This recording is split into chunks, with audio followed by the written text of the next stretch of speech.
Hello friends, good morning. मैं सरिता स्वागत करती हूँ आपका मेरे चैनल सरिता कुमारी ऑफिशियल पर। तो पिछले वीडियो में हमने कवर किया था मुस्लिम आक्रमण। इस वीडियो में हम कवर करने वाले हैं सल्तनत काल, जिसमें कि पहला टॉपिक है हमारा गुलाम वंश। तो गुलाम वंश में सबसे पहले आते हैं ऐबक, जिसे कुतुबुद्दीन ऐबक कहते हैं। इन्हें लाख बख्श या फिर हातिम के नाम से भी जाना जाता है। इनका शासनकाल 1206 से 1210 तक ही रहा। इन्हें कुतुबुद्दीन ऐबक को हम गुलाम वंश का संस्थापक कहते हैं और इनको कुरान खां के नाम से भी जाना जाता है। यह कुतुबुद्दीन ऐबक गौरी का गुलाम था और इन्होंने अपनी राजधानी लाहौर को बनाई। इसके बाद गुलाम वंश में एक प्रमुख पुस्तक का नाम है, जिसका नाम है तबाक ए नासिरी, जिसके लेखक हैं मिनहाज उस सिराज। ये ज़रूरी है किताब, अक्सर एग्ज़ाम में पूछ लिया जाता है। जो भी कुछ इम्पोर्टेंट है मैंने सिर्फ वही शॉर्ट नोट्स बनाया है। बख्तियार काकी के नेतृत्व में 2.5 दिन का झोपड़ा कुतुबुद्दीन ऐबक ने बनाया था। कुतुब मीनार की नींव रखी थी सिर्फ ऐबक ने, कंप्लीट नहीं किया था। आप प्लीज़ गौर करिए कि कुतुब मीनार की सिर्फ नींव रखी थी ऐबक ने, और इन्होंने राजा की कोई उपाधि नहीं ली थी। राजा की उपाधि इन्होंने नहीं ली थी। 2.5 दिन का झोपड़ा बनाया था इन्होंने, और इनकी चौगान खेलते समय घोड़े से गिरने की वजह से इनकी मृत्यु हुई थी। कुतुबुद्दीन ऐबक से जो भी इम्पोर्टेंट था वो मैंने इसमें कवर किया है। फालतू की चीज़ों को मैंने इसमें कवर नहीं किया है, क्योंकि एग्ज़ाम से रिलेटेड सिर्फ इतने ही टॉपिक को इम्पोर्टेंट होता है।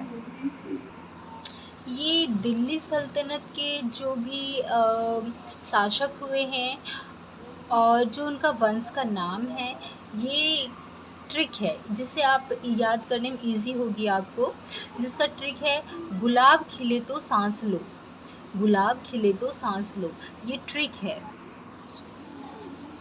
गुलाम वंश मतलब गुलाब, खिले मतलब ख का हो गया खिलजी वंश, त से हो गया तुगलक वंश, सौ से हो गया सैयद वंश, लो से हो गया लोदी वंश। ये हमारा दिल्ली सल्तनत है। गुलाम वंश के संस्थापक कौन है? कुतुबुद्दीन ऐबक। खिलजी वंश के संस्थापक कौन है? जलालुद्दीन खिलजी। तुगलक वंश के संस्थापक कौन है?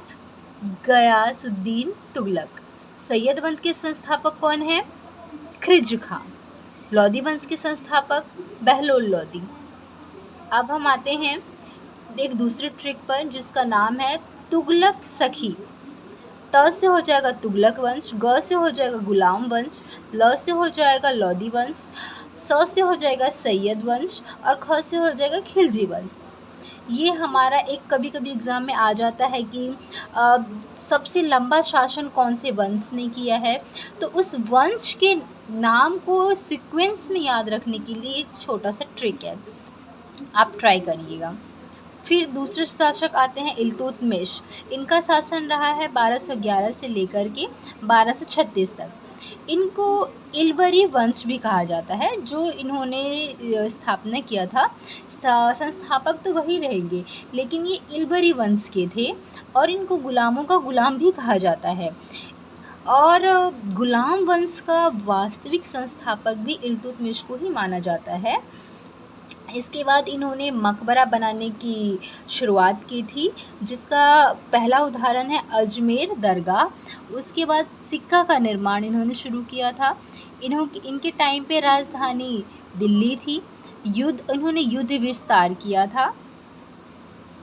उसके बाद जियाउद्दीन मर्गबिन, जो कि हमारे भारत में ये शरण लेने के लिए आए थे इल्तुतमिश के शासनकाल में।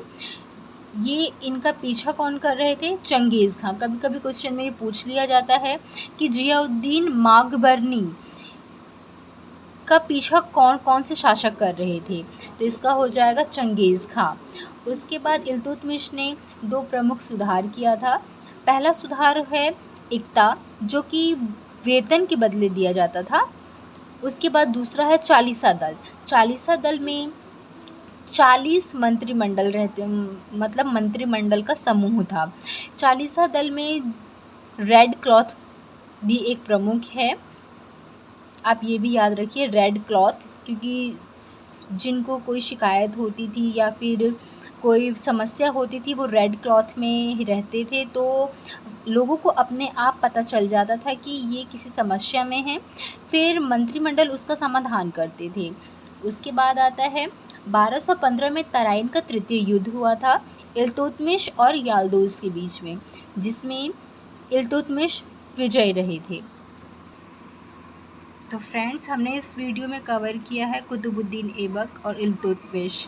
आगे और भी प्रमुख शासक हुए हैं गुलाम वंश में, उसे हम अगले वीडियो में लेकर आएंगे।